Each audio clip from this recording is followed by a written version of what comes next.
think there's a lot of opportunity in the market where we're seeing a lot of people, a lot of uncertainty. We're seeing a number of people that were pre-approved going, actually, I'm just going to hold things for now. And when we see that, and, we are seeing signs that it's shifting towards a buyer's market. And what comes with that is opportunity. So yeah, we're seeing a lot of people jumping in and capitalizing on that versus the ones that might go, well, I'm going to sit on the sidelines till we know exactly what happens with legislation, till I know exactly what that position looks like. The thing is that then everybody finds that out at the same time. And then what we see is people getting back into the market, and maybe those opportunities that might be available right now aren't necessarily there.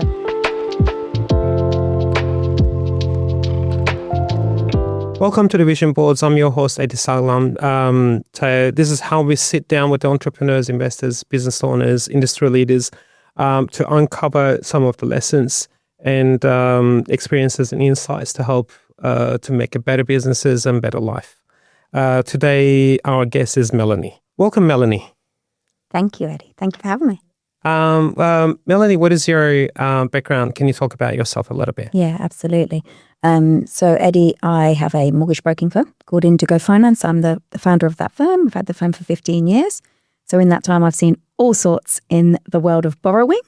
So anything to do with property finance, we're there helping our clients, whether they're first home buyers, whether they're a seasoned investor that's growing their portfolio. We essentially help people navigate the banking world so that they can leverage and get the most out of it. How is the lending landscape right now? So how has it changed in last few years? I'm not going to talk about the current changes, but in the last few years first. So in the last few years, I think we've seen a number of changes, particularly affecting how people can borrow. One of the, obviously we've seen a lot of changes in the interest rate environment. But I think one of the big ones was also when we saw APRA induce the increased buffers for borrowing capacity. Mm-hmm. Because when what we found is, coupled with interest rates rising and then a 3% buffer on top of those interest rates, we found that a lot of people's borrowing capacity was impacted at those times, especially when they were comparing it to, let's say, during COVID, where we were in a very low interest rate environment before we'd brought in these kind of buffers to the level that they are. People were finding that they had great borrowing capacity. So, in the years following that, we've seen interest rates rise, we've seen the assessment rates increase, and that has led to people having reduced borrowing capacity. But what is the biggest factor affecting your borrowing capacity? The biggest factor today, at the moment? No, we're going to come to that later. Yeah. In general, what is the biggest factor? I think in general, the biggest factor that we might see affecting people's borrowing capacities, I would say particularly for investors, is, they're taking on new lending. The assessment rates that are in place are impacting, their ability to continue that journey and to borrow more, especially if they're looking at, building a portfolio. And I think one of the biggest impediments is actually not considering that when you're starting in the journey and with the initial borrowings. We think about it when we're a few properties in and we go, hang on, how do I squeeze some borrowing capacity out? Rather than starting at the beginning, ensuring that the way our lending is structured is going to be conducive to being able to continue to grow a portfolio. I think that's where a lot of people get it wrong, is at the start. Do you reckon the banks are getting more strict? It's interesting. So, I think we sometimes think that the banks, are being harsh with, how they're lending and restricting people's borrowing capacity. Whereas the banks do want to lend. I mean, that's what they're there for, right? So when we did see these restrictions imposed in relation to assessment rates, we have actually seen some, I would say, relaxing in policy, because I think a number of the lenders have gone, well, hang on, how can we help people to still borrow? We've seen some quirks coming out, particularly around, let's say, HEX debt. Some of the lenders would ignore HEX debt to a certain level, or if it's under a certain amount, or treat it more favourably. We've got some lenders that will look at maybe larger expenses that people might have, such as ongoing school fees. And they've said, okay, actually, if you can show us you've got the savings to pay those for a period of time, then we will disclude those, So I think we have seen the lenders coming out with some quirks to their policies to try and help people still have the borrowing capacity and to do it safely. The thing is that they haven't all come out in the same way. So knowing which lenders are doing what is the key and is the trick. if someone's looking for a borrower today, what do they need to understand and how things changing quickly? Yeah, I think this is very topical at the moment. Like if we're thinking about people that are looking to borrow today, my big thing would be around pre-approvals. So, if you're pre-approved, I think, we've had changing interest rates. And, that's something for people to be conscious of, is to think, well, hey, what I was pre-approved on, if rates have changed, that might not necessarily be the rate and the repayments that I'm actually going to be taking the loan on. But the bigger one that's moving at the moment is whether they might be approved for an investment property and the changes that have come out on the back of the budget and how those are affecting people's pre-approvals. Yeah. Okay. This is the moment, negative gearing. Yes.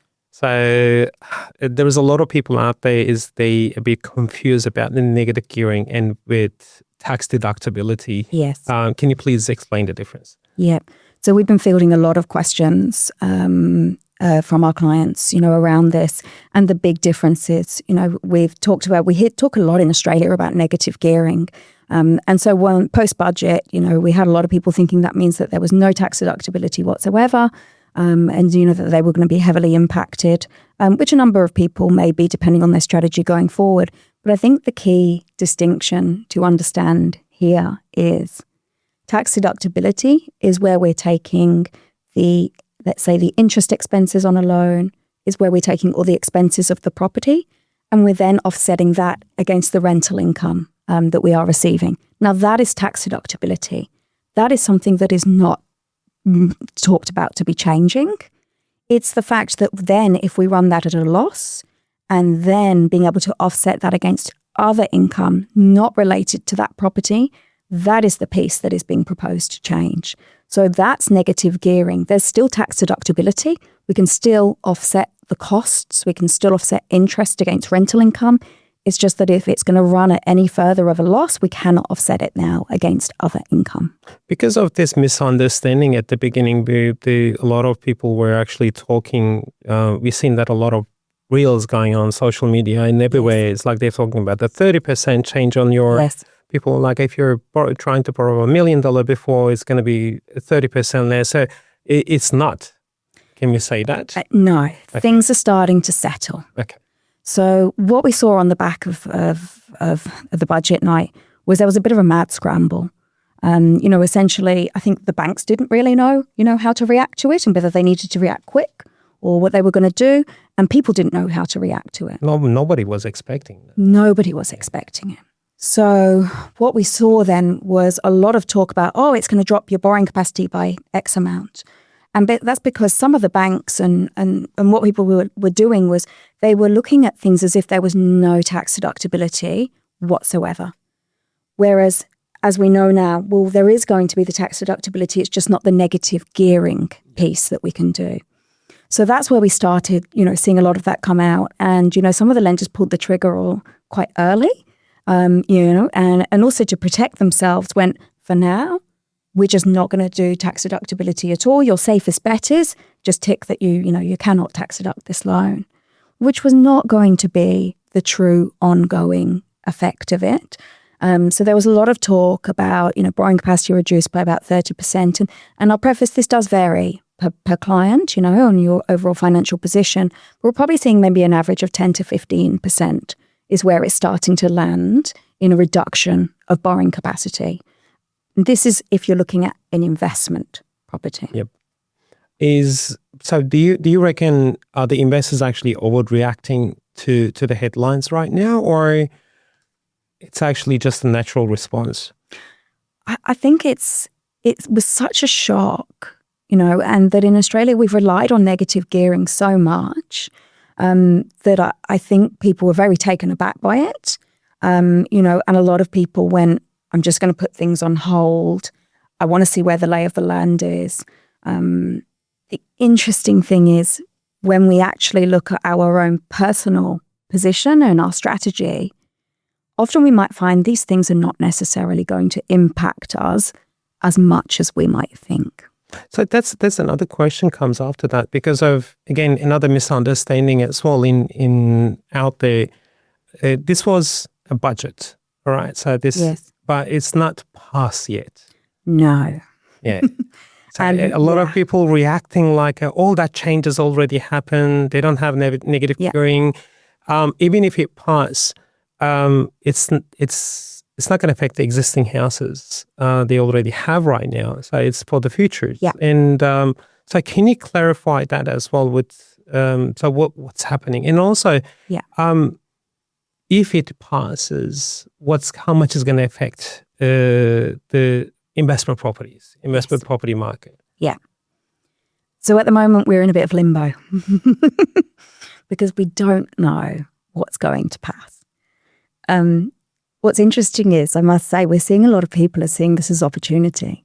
I think as Warren Buffett says, when people are greedy, be fearful, and when they're fearful, be greedy. So it's interesting, we're seeing a lot of investors seeing this as opportunity. Because what we're talking about here, changes-wise, is for new investment properties going forward. If it's an established property, they would not be able to negative gear, so offset their loss against other streams of income. Now, there is talk that it will be able to offset maybe against future streams of income or related to that property, or even rental income pools.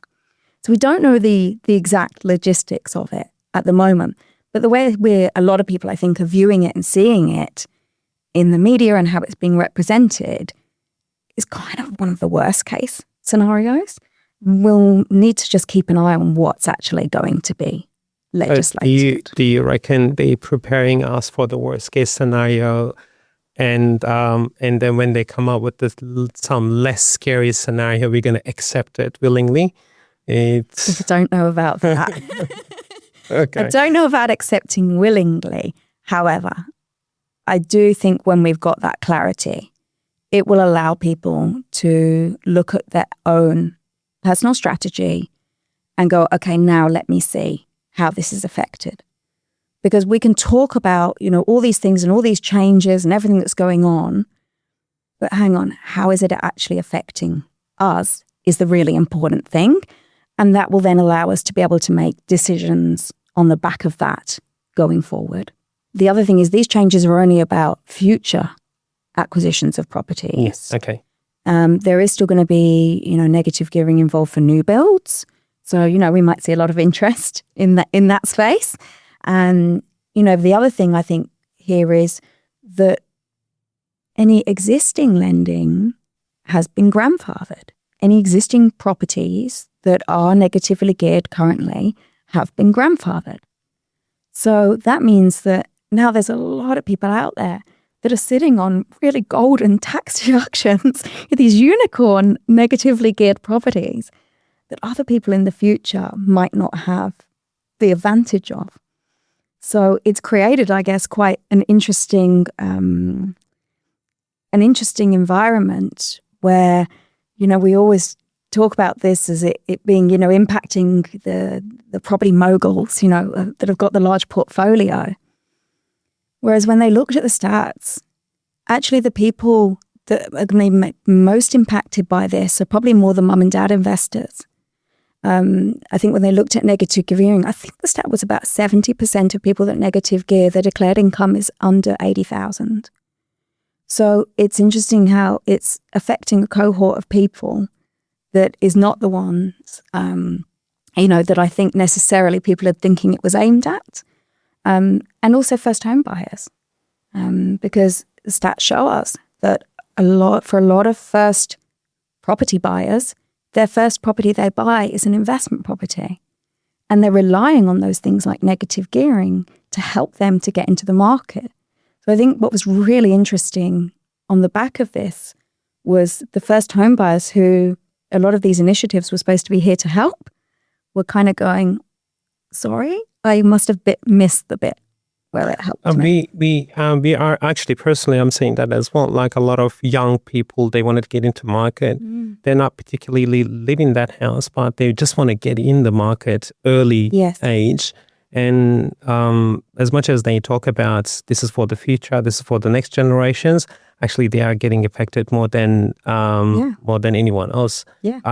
It's like, we don't want to get into politics too much, but it's just a questions out there, and if you get into it, so it's going to be emotions gonna affect that as well. So I don't want to get to that part.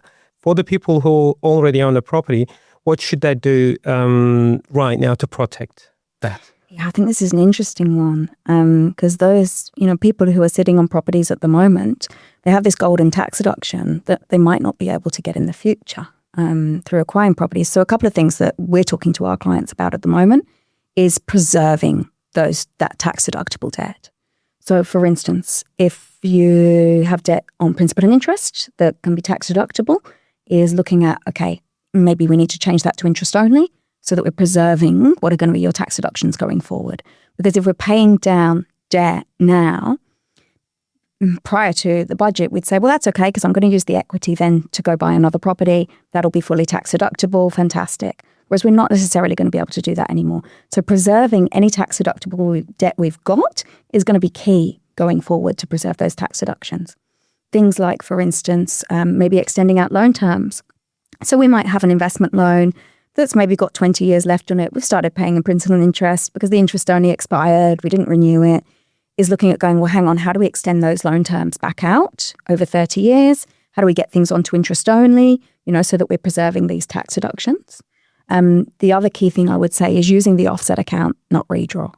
So if we've got some extra cash, we've always talked about this with our clients, is putting that money in the offset versus paying off a loan. Because if we're paying off a tax deductible loan, then we might be reducing our tax deductibility in the future. So using the offset account instead, which acts as a temporary holding for any of our cash, and then we can take that out and use it whenever we like.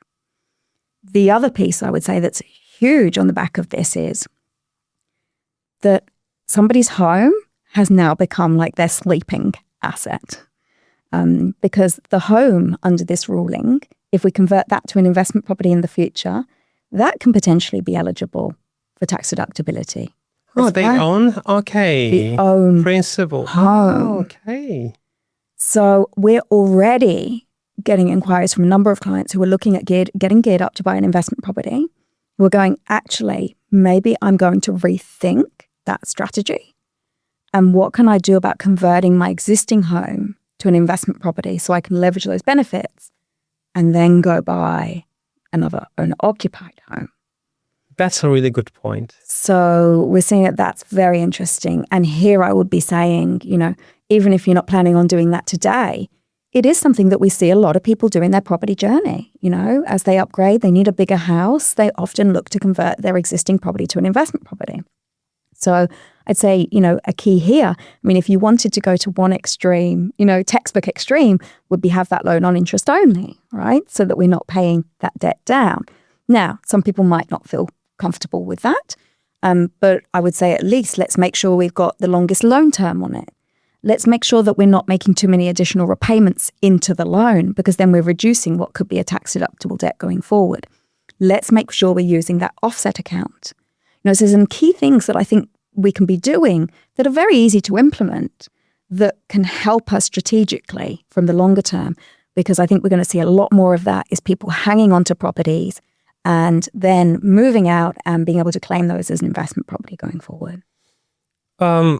What mistakes do the homeowners or the investors actually make when the market conditions are changed? I think when conditions change is if they don't have a strategy in place, then not knowing how to react to that. If you're setting out on something like property investment and you're really treating it like a wealth creation strategy, then having that strategy allows you, when there are changes in the market, to compare it to the strategy and see if you need to pivot at all. Whereas if you don't have that underlying strategy, for instance, if a lot of people were, I buy an investment property just because I get a tax deduction, then now this is going to throw them all over the place and not know what to do. So I think having a clear strategy of what you want to do is really, really critical. And that flows through to also how we set up the lending in line with what those longer term goals and strategy are. What is the biggest mistake first-time buyers make? The biggest mistake I think we see first home buyers make is, I'm not pushing debt on people, but maybe sometimes not borrowing enough. I think, being conservative at a point where they know their earnings are going to increase, and they know that they're going to have that longer term capacity. Often see people, restrict themselves without actually working through the cash flow and through the budget and looking at it, and knowing that they can do it. The other big one I would say is around expectations. So, we're seeing a lot of first-time buyers, the market showing us their expectations have changed. If we look back to, let's say, 1980s, when we had a higher percentage of people being able to buy first homes, they were prepared to go a little bit further out. They were prepared to renovate over the long term. They were prepared to do these things to get into the market. Whereas I think our expectations have shifted now. And, we're about lifestyle, we're about location, so we want all of these things and we want them all in our first home. So I think, sometimes then they get disheartened because we're out there on the weekends and we can't find a property and they go, the property prices are just too high. And it's like, well, which is that? Is it that, or is it that our expectations are too high? And maybe getting, some really good alignment on where expectations are versus where the market is. It might not be your big lifestyle home that you're buying as your first, but you know what? It'll get you into the market. And then your next home might be that dream. Right? It's my personal advice, which is I met a gentleman just over the weekend and we were talking about this subject as well. He's like, oh yeah, my son is 21. Yeah. He's going to buy his first home. And I said, oh, that's great. So what's the plan? He's going to buy a unit. And I say, is he going to live in there? No, it's just an investment. All right. So why don't he actually buy something a bit further? Again, it's my personal opinion. I always think is the land makes the money. Yes. When you look at the return, units are not actually making that much money. They're not increasing as much as the lands. Yep. So I said, I've asked him to just buy something for a further, little bit of a land. All right. And then if he's actually planning to move out somewhere, in one stage, that house is going to the rent is going to pay his units in the city. Not in the middle of the city, but in some way. And then, again, same conversation. It's like, oh, no, they don't want the further out. They don't want, but it's an investment. Yes. It's an investment. It's a really good point. The expectations have changed dramatically. Yeah. Can someone improve their borrowing capacity within next 6 to 12 months? Yes. Yeah. I think one of the key ways that people can do this is by working with a good broker. That's really important. It's even more so now, the disparity between different lenders and what they will lend due to certain policies, what their assessment rates are, it's just becoming more and more complex, and that gap is widening more and more. What is the biggest misunderstanding about the brokers, you reckon? I know one. I think that all brokers are equal, because I think that's not the case. Yeah. Using a broker is not just about getting a good interest rate. It's about working with someone that's going to be able to tailor lending to what you're looking to do. And for instance, if that's maximizing borrowing capacity, it's not just about how many lenders they have on their panel that they might have access to. It's about how much experience have they got. And it's about how often are they working with those lenders on a day-to-day basis. Little things, like little quirks that the lenders might have, being able to mitigate certain things that will help borrowing capacity. These are only little intricacies that from working with those lenders day to day, in and out, So I think you need to be working with someone who understands these things. Let's say you're an investor and you want to maximize your borrowing capacity. You need to be working with a broker that is doing this and working with clients to do that same goal and working with those lenders. Because this is how we also understand the lenders and understand their appetites. And these kind of things can be make or break on the amount that you can borrow. That could be make or break on your whole property strategy and your future wealth, So it can make a big difference. Which is, we can just basically say it can be really costly. Try to do this by your own. 100%. Yeah. You said the right team around you is more important than ever. So why? I think with now what we're seeing, especially all the changes, that are coming potentially on the back of the budget, when we're looking at things like, how we're buying a property, whether it's going to be a good asset, how we're going to have our lending structured, what is our end goal? Because I think that's the really important part now. It's not just getting into it. It's not just how do I buy that property. It's how am I going to get out of it? What am I going to do down the line? There's never been a time I think you need the advice of, a good accountant. You're going to need a good property lawyer. You need, a good builder on side that can tell you. I think we're going to see more of people going, what can I do with this property? And looking at property as an asset and going, how can I use this asset versus just, I'm going to buy a property, So I think all these kind of things, having a good broker on your team, obviously, are going to be really, really important to people who are looking at, let's say, growing an investment portfolio and treating this, I guess, a bit more, looking at it like a business, When we go into business, we take advice, right? This is building wealth. This is buying assets. It's interesting sometimes how we don't necessarily take the right advice, even though we're spending so much money. Sometimes we're not really good listening people and taking the advices. But like it's I start receiving that phone call slowly. Like it's in the last couple of weeks.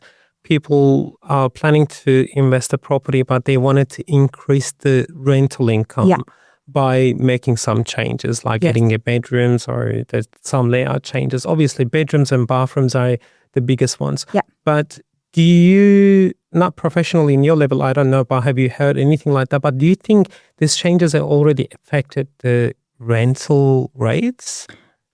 I believe so. Yeah. I think it's going to be on the mind of most investors now is, if I'm buying properties going forward, I need to make sure that I'm demanding that rental income, to be able to, because I can't negatively gear, it needs to be able to carry itself essentially. So yeah, I think we're going to see a lot more focus on what's the yield that the property is producing, what can I potentially do to it, to bridge that gap so that things aren't so negatively geared if I can't be deducting that as a loss going forward. So what happened in the 80s is going to happen again. We can say that as well, because it doesn't matter if that property is affected by the bill, by this law or not. The people always going to look at it as like, okay, in the same street, 3-bedroom, 1-bathroom house is rented for 800 right now. Yes. Why I'm renting for 600? Yeah, they're going to start increasing, and it's just going to make it worse for the people.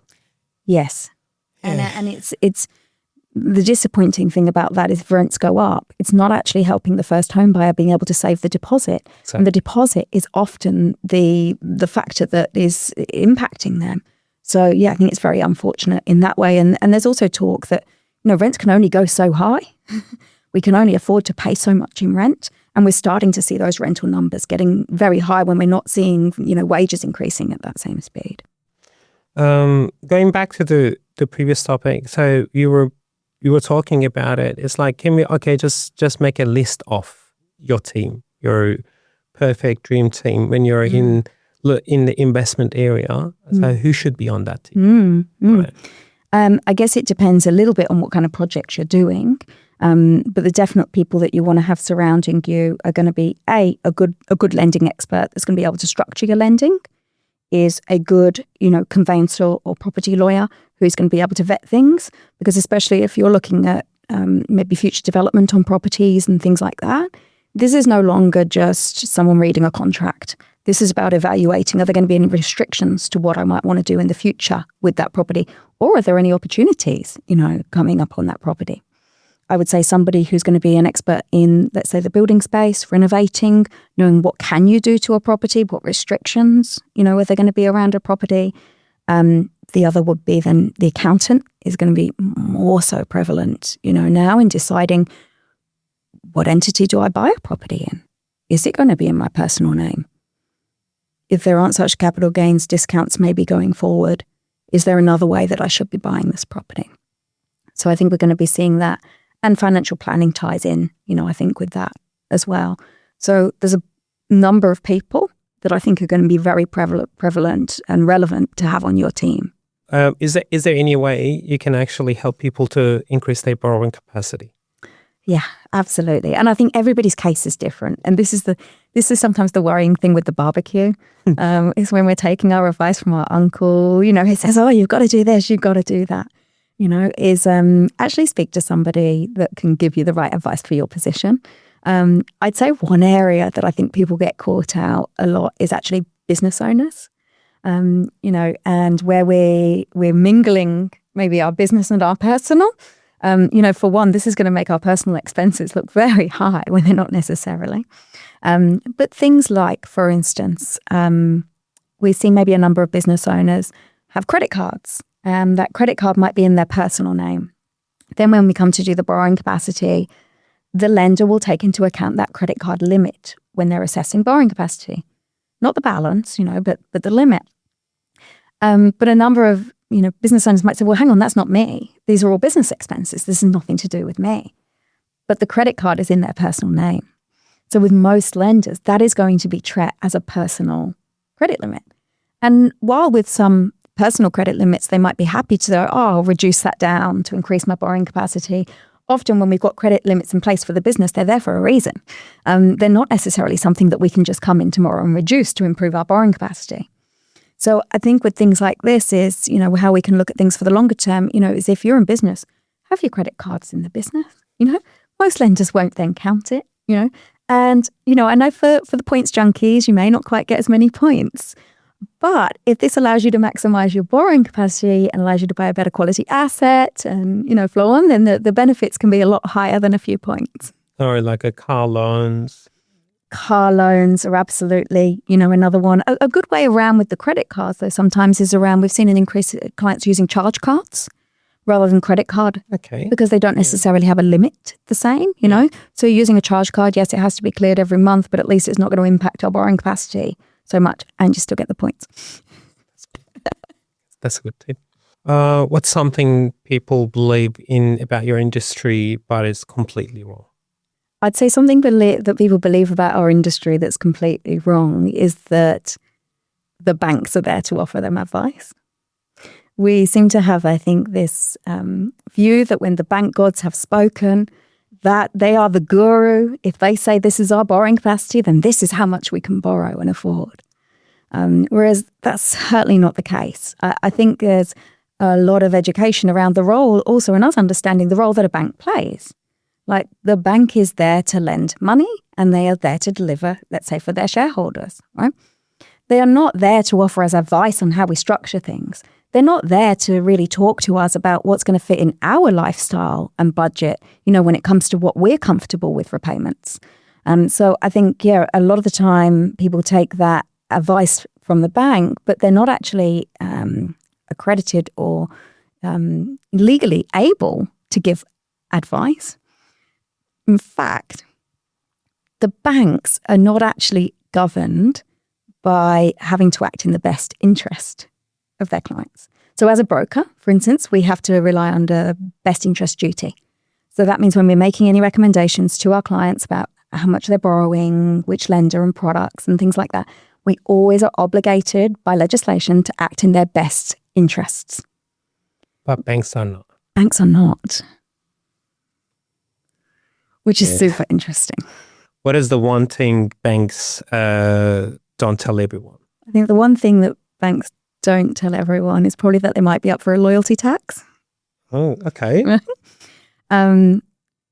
So the bank's not always going to tell their existing customers if they're doing a better rate. So what we might see is we see new customers are coming in the door on a better interest rate than those who've been loyal, had their account with them since they were 5 years old, took their first mortgage with them. They might be on a higher interest rate than that new borrower walking in the door. I had that experience. Right. Yeah, it's my first home. I saw that, and then the ads came up. It's all the new interest rates, and I just basically called the bank and saying like, "Oh, okay, apparently you guys doing this new rate, yeah, and that's for the new customers." And so, but what about me? Yeah. What about me? I've been with you guys for past exactly 5 years. Yeah. And then we realized we were doing something wrong because that was the biggest mistake we were making. we were dealing with the bank directly. And then we start working with the brokers. We understand there is a big, new, different world out there. Yes. And the bank is not the only option. Yeah. There is other ways to actually get a loan. And then a lot of people going to the branch and sitting with someone in 2-3 minutes, 5 minutes, 10 minutes, whatever. And then they just basically tell them, this is how much you can borrow, or you can't borrow anything. And that's end of their journey. But if they take that to with the mortgage broker, so what they can actually get in advice is like someone's in there, like as you say, they're like trying to find the best possible way to how we can do that. And ensure it remains competitive. So we review our clients' loans every single year. We renegotiate on every single loan just to keep that interest rate down, to keep it competitive so that we don't get rate creep. The amount of people that I see out there that are in a really bad relationship with their bank is amazing. And the way that we'll take it too. It might have been years and then they finally contact the bank because they're prompted by something. And then the bank says, oh, okay, well, we'll reduce the rate a little bit. And they go, oh, that's brilliant. They reduced my rate. That's fantastic. Well, hang on. What did you have to do to get that rate reduction? And who's to say they're going to do it again? So it's interesting how we will stay in things even after the event. But I think we're seeing a shift of that now too, because I think as interest rates increase and also as we start to see, things like investors needing to make sure that they're more so important how competitive that interest rate is. So I think these things we're going to start to see when people actually look at what that loyalty tax is, we might start being in a position where we're not necessarily prepared to pay it. Would you buy a property right now? Interesting. I think there's a lot of opportunity in the market, where we're seeing a lot of people, a lot of uncertainty. We're seeing a number of people that were pre-approved going, actually, I'm just going to hold things for now. And when we see that, and, we are seeing signs that it's shifting towards a buyer's market. And what comes with that is opportunity. So, we're seeing a lot of people jumping in and capitalizing on that. Versus the ones that might go, well, I'm going to sit on the sidelines till we know exactly what happens with legislation, till I know exactly what that position looks like. The thing is that then everybody finds that out at the same time. And then what we see is people getting back into the market, and maybe those opportunities that might be available right now aren't necessarily there anymore. I mean, you're right about that. Like if everybody goes back into market at the same time, what's going to happen to their prices? Yeah. So yes, there is a panic. We can call it. Yeah. Yes, there is a panic right now out there, which has affected the prices as well. The house is actually sitting on the market. Then the auctions are not actually going well. We start seeing it, not dramatically. It's not huge. But like there is something out there. But it's a good time to actually invest. I mean, the auction clearance rates comparatively last week, year on year, were down from 64% to 50%. Okay. So 14%. So it's a big share. Big. Yeah. But what's also interesting is like listings in Sydney are record highs. That's another one. That's another one. What is the biggest opportunity Australians are missing right now? What do you think? I think one of the biggest opportunities people might be missing is if they'd intended to buy a property already and that was already, on the cards for them strategically, is still continuing and sticking to that strategy, because like there are a number of opportunities that are out there in the market. So a couple of weeks ago, Reese was here and he was talking about pretty much the same thing. And what he was saying, it was do it now. Yeah. Don't wait. Yeah. Because of 10 years later, that's going to be the same story. It's like, back in 10 years ago, I should have. Right. So, and I'm giving the same advice as well all the time. Like if you have a chance to do it right now, don't worry about the capital gain. Don't worry about what's the changes happening. If you have a chance to do it right now, do it right now, which is, think about the 80s. What happens 2 years? 2 years, after 2 years, they went back. Why? Because of the rent gone triple. Yeah. The whole situation is actually get worse. They had to. I personally think that could happen again. Yeah. But if you don't act right now, 2 years later, your situation can be actually worse than what you have right now. Oh, absolutely. And it's interesting because whenever we're working with our clients that are investors, we're always doing cash flows, for instance, on things not including tax benefits or anything like that, So if you're doing your numbers and you're working on cash flow, and a property purchase is making sense for you, then you go, okay, well, I'm not going to get the negative gearing piece of it. But hey, if I'm buying, in a good time and I think I'm getting a good deal, then if negative gearing isn't going to be around, is it still such a bad buy? Because the negative gearing, when we look at it, like on a property, it could be maybe, it's depending on the purchase price and how much we're talking. But let's say it might be actually the difference of, 10,000 a year, let's say, right, in negative. But how easy might it be in a good buyer's market to shave 10 grand off a purchase price? I mean, let's multiply that by 4 years to shave 40 grand off a purchase price, So I think it's there can be a lot of opportunity. What's going to happen to the price? Like what's going to happen 4 years later? Yeah. That property, how much is going to be? 40 grand more or less? Yeah. So got to do it now. So one last question. If you put one message on everybody's vision board today, what would be that? It would be to know what fills your cup and energizes you and to follow that in your vision.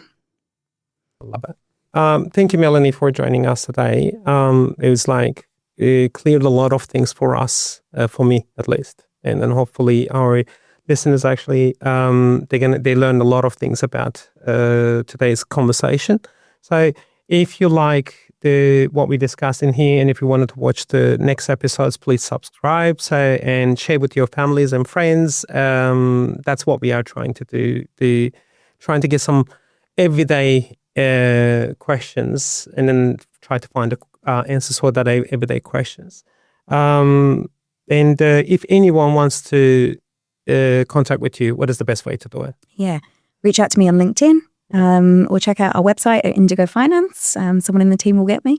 Those are, I'd say, the best things. But very passionate about, sharing and strategizing on anything to do with this topic. So please feel free to reach out. I know you love what you're doing. That's the key thing, isn't it? What we're going to do is we're going to put all your details onto our video as well. So thank you for coming and see you guys in the next episode.